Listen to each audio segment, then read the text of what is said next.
Rokoknya jatuh ke tanah. Rumput segera menyebar seperti ketakutan. Pria itu merasa ada yang tidak beres. Dia menggunakan cangkul untuk menyapu tanah. Akibatnya, tanah di sini terbuat dari plastisin.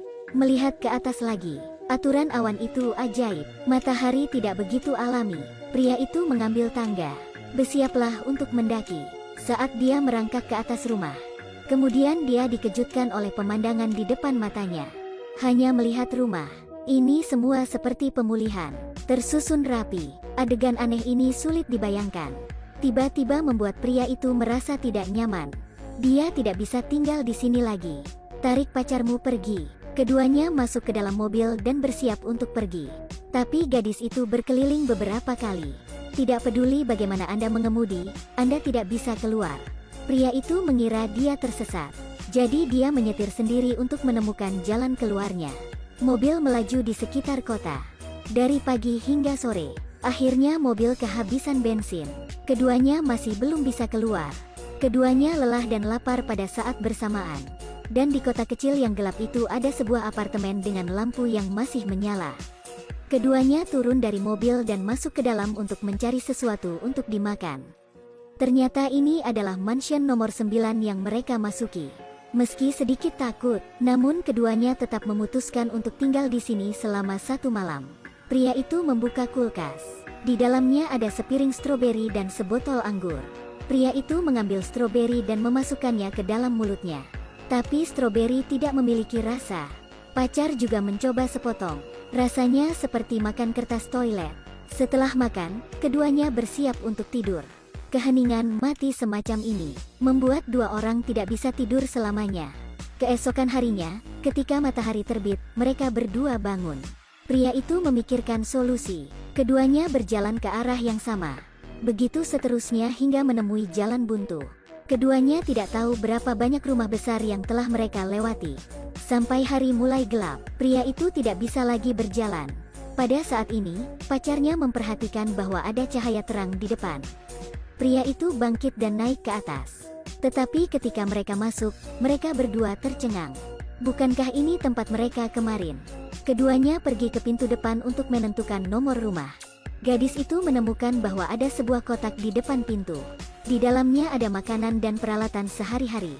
Pria itu merobek karton dan membakar ruangan. Kau harus lihat, bagaimana jika tempat ini terbakar? Setelah melihatnya untuk waktu yang lama, keduanya tertidur. Tapi keesokan harinya, sebuah kotak muncul di depan. Gadis itu melangkah dan membukanya.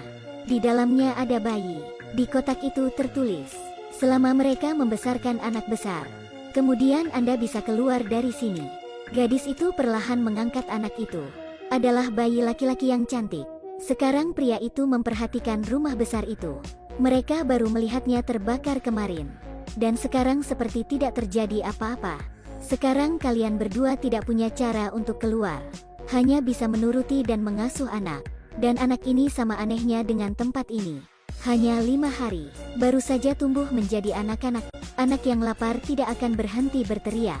Jangan berhenti sampai semua makanan dan hidangan siap.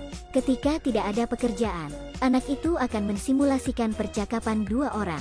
Kenapa ini salahku? Maaf, tempat ini membuatku gila. Makanan di sini membuat mual. Suara anak simulasi itu persis sama dengan mereka berdua. 2 orang meskipun takut, tetapi karena kebebasan mereka, mereka hanya bisa mengendalikan rasa takut mereka.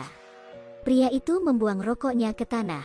Segera setelah saya menemukan rumput di sana, itu menyebar.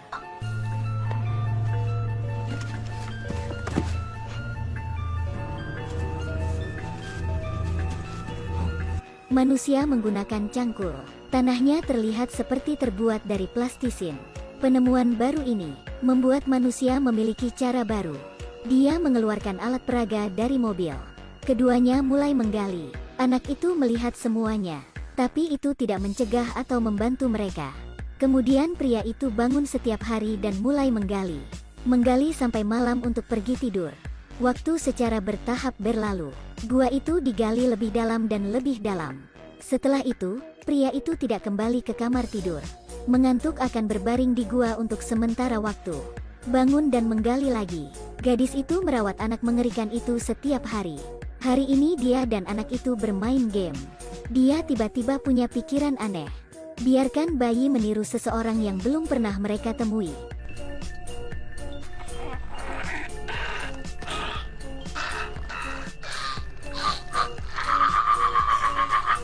Ini membuatnya sangat ketakutan. 10 hari lagi berlalu. Anak itu telah tumbuh dewasa.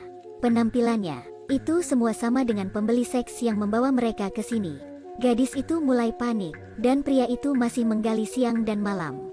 Tiba-tiba dia seperti menggali sesuatu. Dia menggali tanah. Di dalamnya ada seseorang. Pria itu sangat ketakutan. Dia dengan cepat memanjat, menggali siang dan malam, menyebabkan pria itu sakit parah. Gadis itu ingin meminta bantuan bayinya, tapi dia mengabaikannya. Orang yang tidak diselamatkan dengan sangat cepat meninggal. Pada titik ini bayi keluar lagi. Dia juga memegang sebuah kotak di tangannya. Gadis itu membuka kotak itu. Di dalamnya ada kantong plastik berisi mayat. Gadis itu bingung.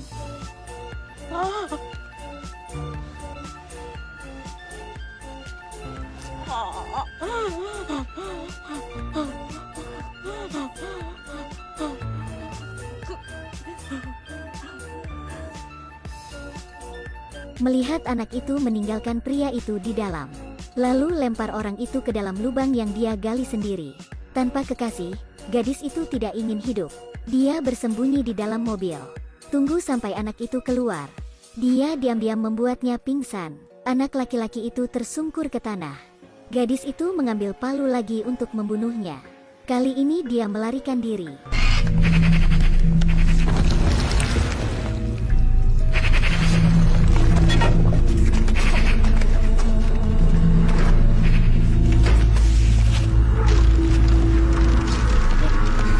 Gadis itu mengikuti mulut gua dan turun. Akibatnya, dia terpeleset dan jatuh pingsan. Tunggu sampai dia bangun. Muncul lagi di villa nomor 9. Gadis itu berjalan keluar kamar. Kemudian pingsan di tanah. Besok, anak itu melemparkannya kembali ke dalam lubang. Kemudian tuangkan tanah untuk mengisi lubang. Setelah semua selesai, anak itu mengendarai mobil mereka ke kantor pialang. Pada saat ini broker yang membawa pria itu untuk melihat rumah juga sudah mati. Anak itu memasukkannya ke dalam sakunya, lalu taruh di laci. Semuanya sudah siap. Anak itu menggantikannya. Pada saat ini, pasangan datang untuk melihat ruangan. Anak laki-laki itu berdiri untuk menyambut mereka.